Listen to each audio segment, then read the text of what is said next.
Are you menopausal, premenopausal, or heading towards that age of your life and you're starting to wonder, what am I going to do? How's it going to be for me? What are the symptoms? Hi, my name is Christina. I'm a naturopath, herbalist, life coach, and carnivore, and I have been working with women in this space for many, many years now.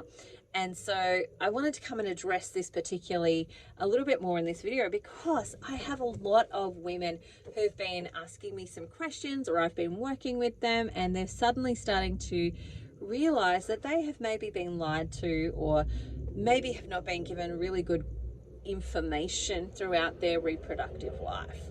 And so what will happen, here's just a general scenario of what happens, is they have got some health issues in the sense that, let's say they've got some hormonal issues, or they've got some gut issues, or they've got some osteoarthritis starting, and so on.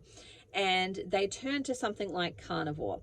And what they might find is that it resolves some of the symptoms of their health problems, but they're not getting some of the things that they were hoping that they would benefit from. Like, for example, they're not getting the weight loss benefits that they were hoping to be getting. They aren't necessarily experiencing the energy that they want to be getting, that they hear about all of the time.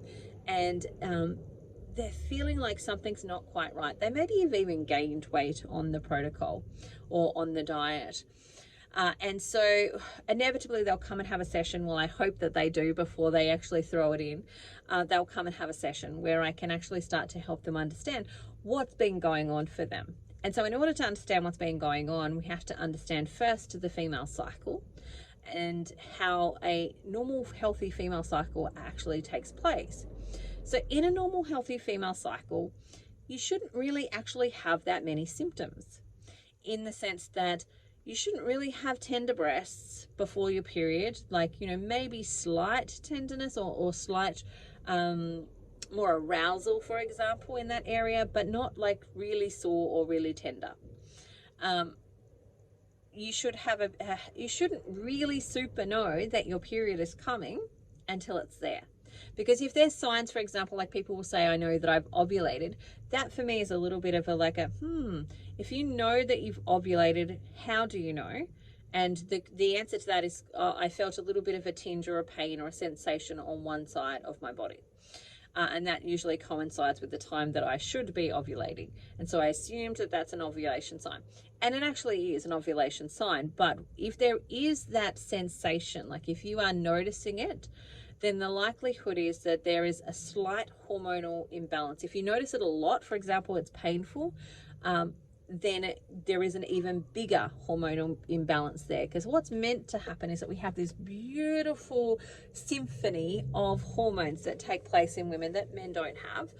And what happens is, one hormone comes up, it crescendos and comes down as another hormone comes up, and so on. And so what's meant to happen is that our hormones that normally keep the ovaries like nice and thick and so on, keep that thick, during the ovulation period, they thin. And they're meant to thin to the point that an egg can pop through them without any drama, without any issue, without any pain, without any discomfort, etc. Just pops through.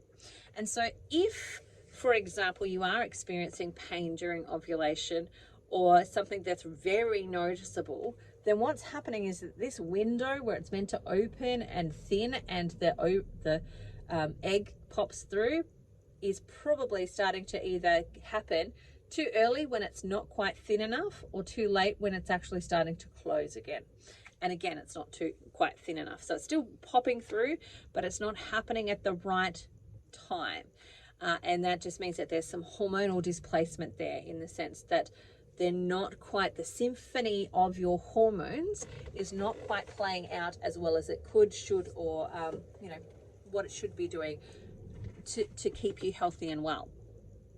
And so for women with things like polycystic ovarian syndrome, that thinning and thickening process often coincides, like there's often a real problem that the thinning is not happening, or that window is not being caught by the eggs coming through, and that's where we're starting to get extensively painful periods, or ovulation, where we might be missing ovulation because an egg just can't make it through the thickness of those ovaries. And also, if it can, sometimes that's where we're getting the development of cysts that are happening, and or you could have cysts that are developing on the ovaries, and when it comes through, it's actually hurting and popping one of those cysts, or moving through or near or around it. Just kind of like if you had a pimple here and you just kept pressing here, it would be painful and it would hurt, and anywhere around there's going to have some sensation around, you know, you touching that space, because there's already an active type of pain, injury, infection that's taking place there. And so that's one aspect of what happens during a period. The other one, of course, is the shedding of the uterine lining. Now, during that process, we should have maybe 2 to 3 days of heavy-ish, but not I'm bleeding everywhere, like that a pad can't catch it, for example, and that you have to change every hour.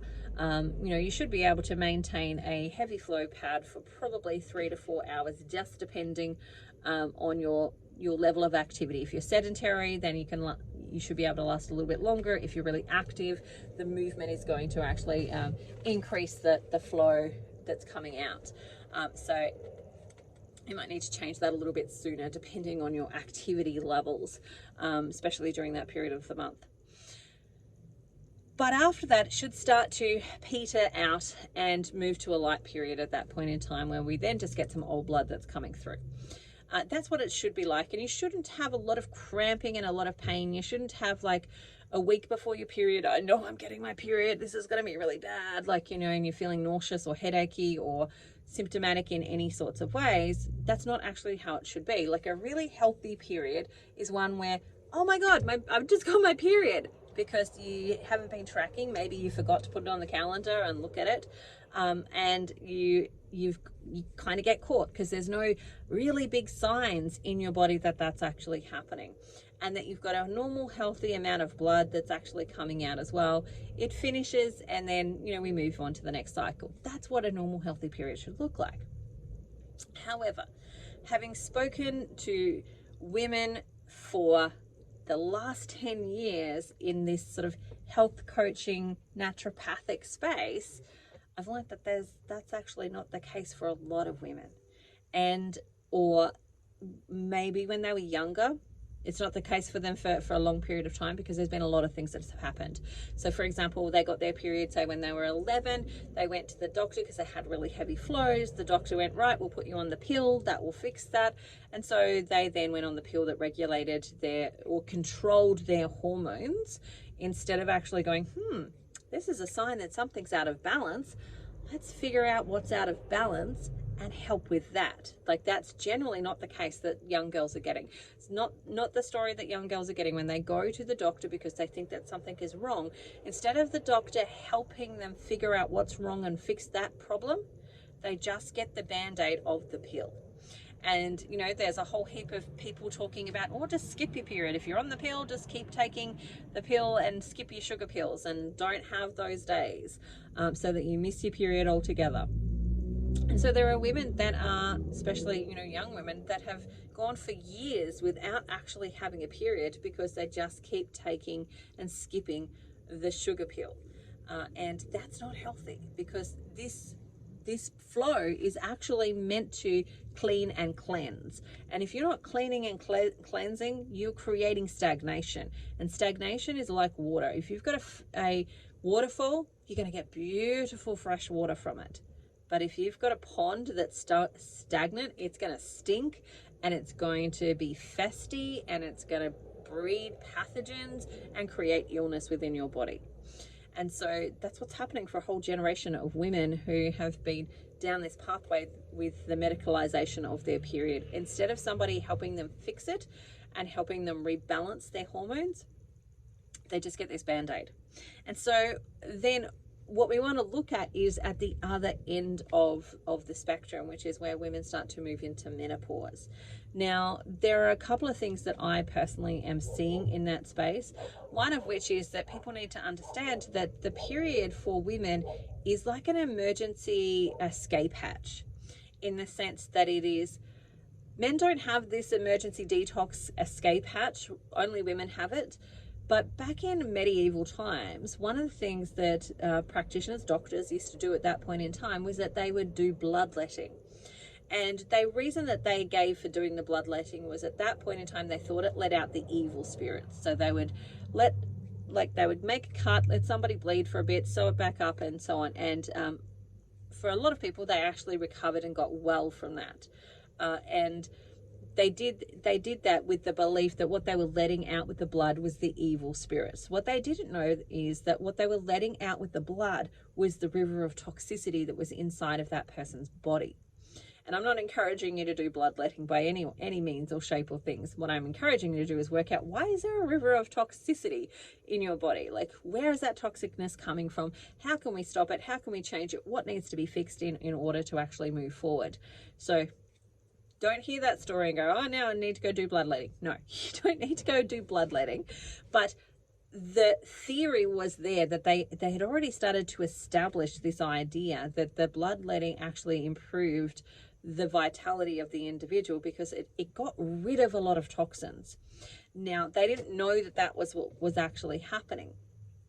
Now, bring that forward to today when we're having this conversation around periods. Women have this emergency detox pathway. So we have multiple detox pathways, one of which, of course, is our liver. Our liver is the primary detox organ of our body. But we also have what are known as secondary detox organs. So the kidneys are a secondary detox organ. And then we have accessory detox organs. So that's things like our lungs, which help us to detoxify really quickly. So if there's a lot of toxins in our body's going to turn that, or hopefully if we've got a really healthy liver, it's going to turn that into CO2. That's going to go to our lungs. Our lungs are going to breathe that out. And that's where we might be type of breathing, where we're getting out that CO2 really quickly to quickly rebalance the pH in our body.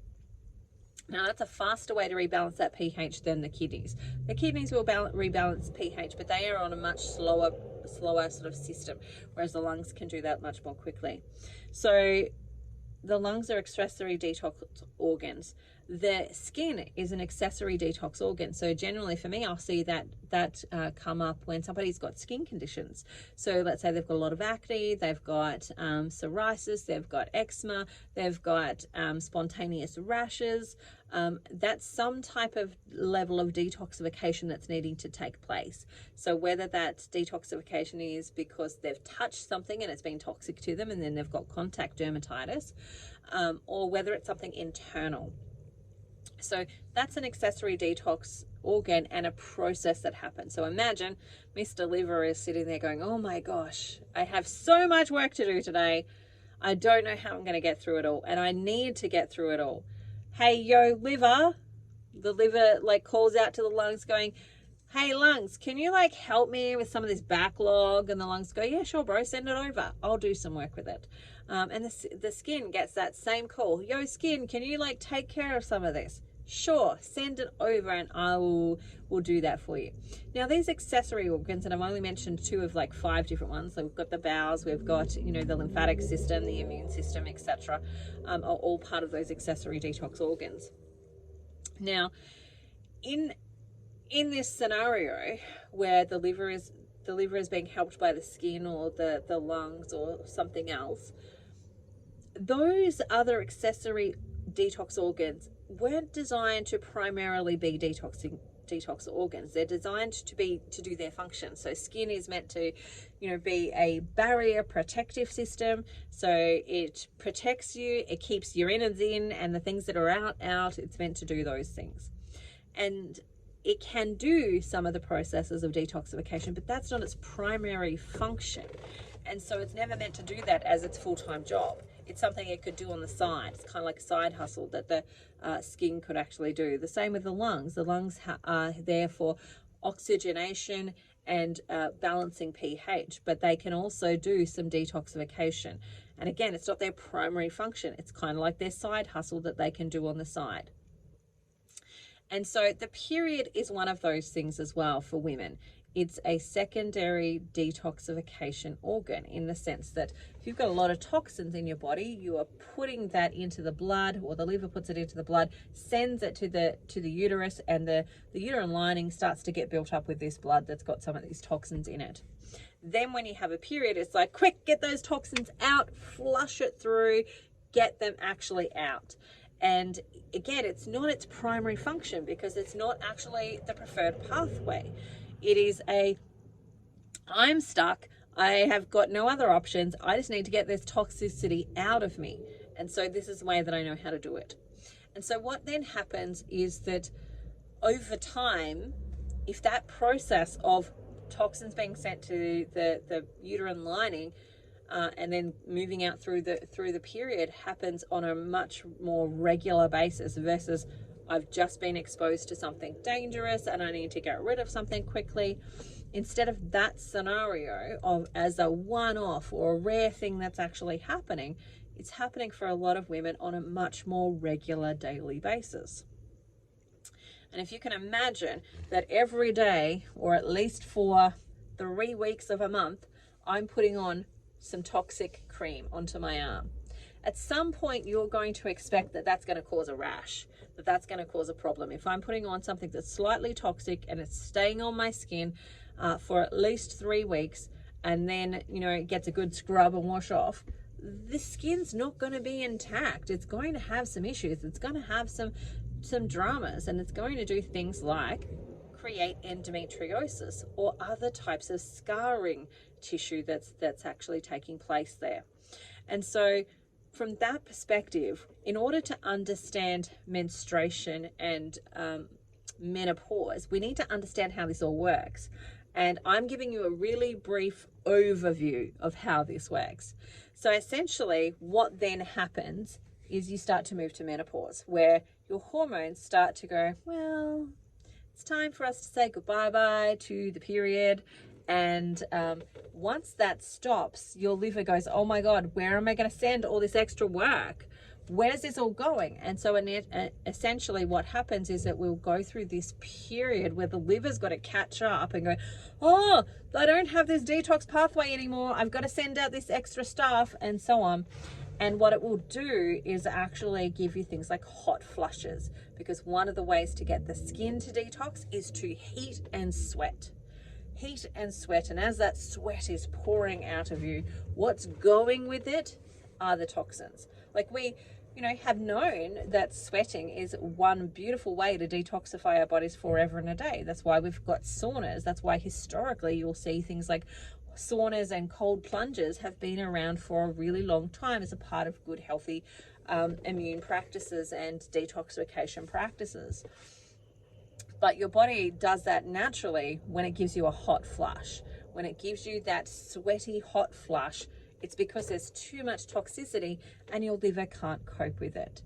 And there's all sorts of other things that go along with that, along with that transitional period as well, as your body starts to reduce the amount of toxicity, because as estrogen and progesterone start to decline, the imbalance is a little bit less, and eventually you should be over the hot flushes. But that can happen for, a good 2 to 5 years for some people.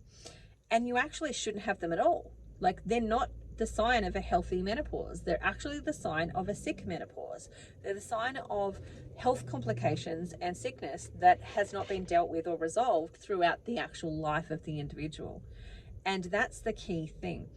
The key thing that I see when it comes to women who are menopausal or perimenopausal, premenopausal, that are moving to that space in their life, is that the thing like youth, vitality, that used to kind of mask all sins, has totally started to drop away. So if in your life prior to entering into menopause, or that premenopausal state, if your life has been one that is full of stress and anxiety, then things like adrenal fatigue are going to show up during menopause. Things like thyroid conditions are going to show up during menopause. Now, the thing is, what I see happening, the same with like digestion. If you've had poor digestion throughout your whole life or for a significant portion of your life, and it's not been dealt with because youth has kind of masked it, vitality has kind of masked it, you've been able to push through it, ignore it, etc. When you go through menopause or you hit that menopausal phase, all of those things come to the front. So all the things that have been hiding, lurking in the background, that have been there prior, come to the front. And so a common thing that I hear, and it drives me bananas when I see natural practitioners talk about it in this way, because I'm like, out of all the people that should know better, you guys should be the ones that know better. So what happens is that there's this conversation going, well, it's menopause. Menopause has caused my problems. And it's actually not menopause that's caused the problems. It's just that menopause has revealed the problems that were already there, that were not taken care of prior to that, that were masked, that were hidden, that were easier for you to ignore prior to entering into that phase of life. Because menopause is meant to be the pause of the menses. It's meant to be a space of you've had your fertility time, and thank you for that. Thank you for creating the next generation of people. And this is your celebration period where now you get to just not worry about, raising more babies and those types of things, and you get to start to look at enjoying what you've created and experienced in your life, and so on. But we look at it a really different way, and part of the reason we look at it a different way is because we haven't nourished and loved and cared for women enough during their reproductive years, so that by the time they reach menopause, it actually is just like, oh, did I just go through menopause? Like, what just happened? And it's just a gradual thing that takes place that you barely even notice is actually happening, except for, I haven't really got my period anymore. That's interesting. And for it to naturally go away like that. Now, the problem again is that A, we're not educating women, 2, we're not supporting them, and 3, women are highly stressed. And so all the stuff that was brewing in the background when it came to their health, and the other element that I'll add is that women have been taught to put everybody else first and ignore themselves, because that's what good mothers do, that's what good women do, that's what people pleasers do, is ignore themselves and put everybody else first. That's what a good host does.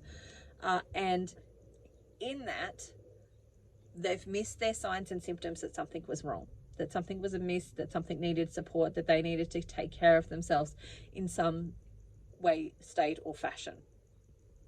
And so because of that, when they enter into this place of menopause, everything is revealed. Everything that has been ignored comes up. And that's why I'll often see women who have gone through menopause or are going through that process of menopause will have a whole heap of health complications or issues that arise for them. And again, it gets blamed on menopause. Oh, it's because of menopause. It's menopause's fault. So I'll just go take some hormonal replacement therapy so that I'm not in menopause, that I'm replacing the hormones that I'm not making anymore. There's a reason that you're not making those hormones anymore, because it's time for them to stop. It's time for them to reduce and cease, so that you can go into this celebratory type of period or phase of your life. And we're meant to do different things in that part of our life. So, some women will say, or I've seen some practitioners say things like, oh, but in menopause, you're going to be at risk of like low bone density and this and that. And I'm like, but you don't need to replace hormones.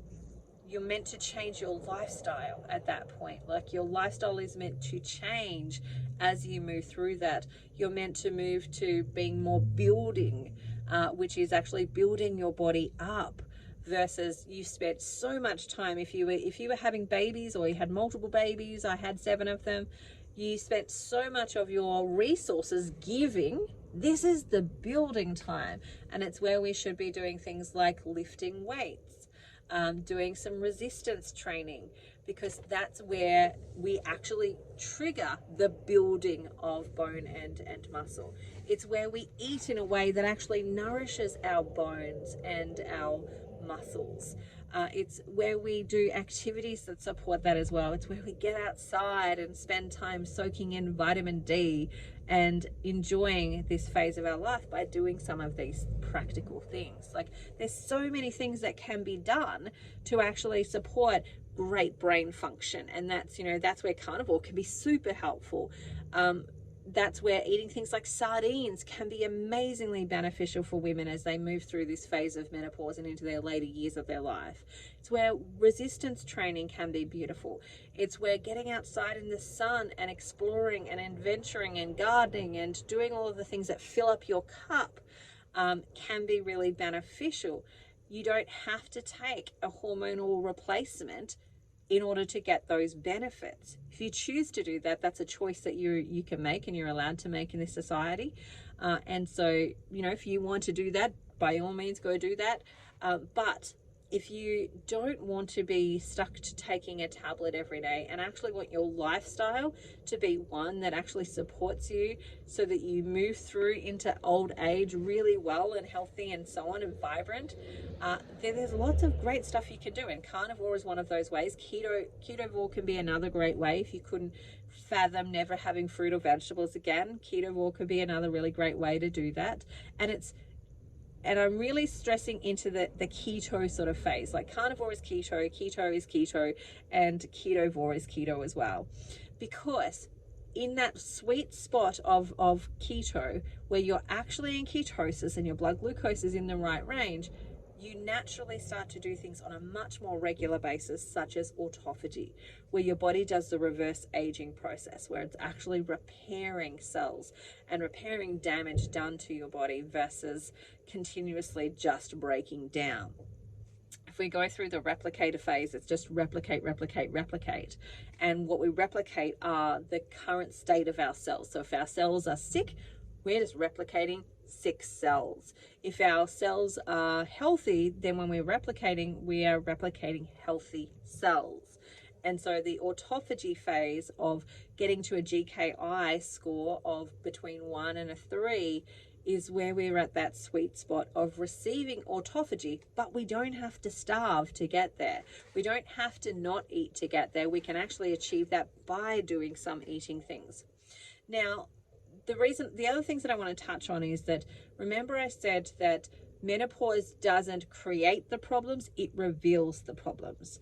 And one of the reasons I see women who have gone through menopause or moving through menopause or at the start of their menopausal journey not losing weight and struggling with some of these things is that they have to address what menopause has revealed. So for example, I've mentioned, I think I did a video on sleep. In here, if you're struggling to sleep, it's often coming back to the adrenals. So if we've taken care of all the things, like we've got good sleep hygiene, we've taken care of things like magnesium levels, calcium levels, etc., then it's often coming back to the adrenals being so low in their ability to turn on and off that instead of turning off and letting you get into a really good sleep, they just stay on. And they stay on at a low level, and in the moment you wake up a little bit or something happens, you're alert, your brain starts working, and you don't get back to sleep, or you really struggle to get back to sleep. Like, if you're a really light sleeper, it's usually just something to do with your adrenal system. And I can absolutely talk about that more forever and a day. I could talk about all this stuff forever and a day, clearly.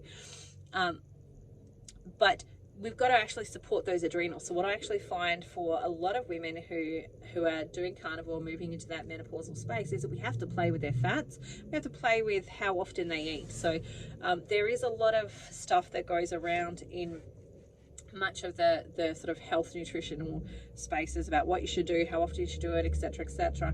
One of those is the 1 meal a day, so the OMAD. Now, if you have adrenal insufficiency or thyroid issues, OMAD doesn't work so well for you. And it depends on what's actually happening when it comes to your thyroid. Because if you've got Graves' disease, for example, we need to kind of stretch out your food, and we need to stretch out how often you eat a little bit, and we need to kind of like slow down your thyroid by stretching out those meals. But if your thyroid is slow, then we need to speed up some of those meals. We need to make you eat a little bit more frequently. And that's why I'll say to people who have Hashimoto's, I don't care what you do for the rest of the day, but you have to have breakfast. You have to have breakfast. And then usually what I'll find is once they've had breakfast, they will eat 2, 3, 4 times for the rest of the day. Not necessarily big giant meals, but it's about stoking the fire. Think about your metabolic system like a fire.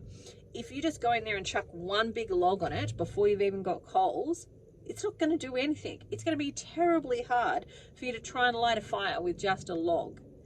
But if you're trying to light a fire, you want to start with small little pine needles and then build that up into sticks and then build that up into chunks of wood or bigger bits of wood, and then until you can finally put some logs on that fire. And that's when your metabolic system is like up and running, where it's like burning really well. And at that point, you can put, move to maybe 2 meals a day. But if you've got a thyroid condition that's in that slow end, you need to actually be eating more consistently throughout the day to get your body out of fight or flight, get it out of starvation, and make it know that there's food coming. It can build some security. If it's adrenal fatigue, generally we need to really concentrate on upping the fats and making sure that you have got some really good sources of fat in your diet, that you're eating some things like liver, that you've got some good minerals in your diet as well to actually replenish what's going on there. And so ultimately my message in this video, and I'm going to stop soon because I've been talking for a while, and I can again continue to talk for a while. But I will stop, I promise. I'll break it down into smaller videos. If you are having problems that have started in menopause, it's not the menopause that was the problem. It's that menopause is revealing problems you had all along that were already there, that were brewing under the surface. But things like busyness, youth, vitality have been able to mask them. And when you move through menopause, those masks are taken off and you're left with seeing what's actually there. And unfortunately, I don't think that message is getting out there enough, that message is being heard enough so that women can start to do something proactively about it. Okay, so what I'm going to do is I'm going to put my booking link down in the comments section. So if you want to book an appointment and talk about these things with me, you totally can.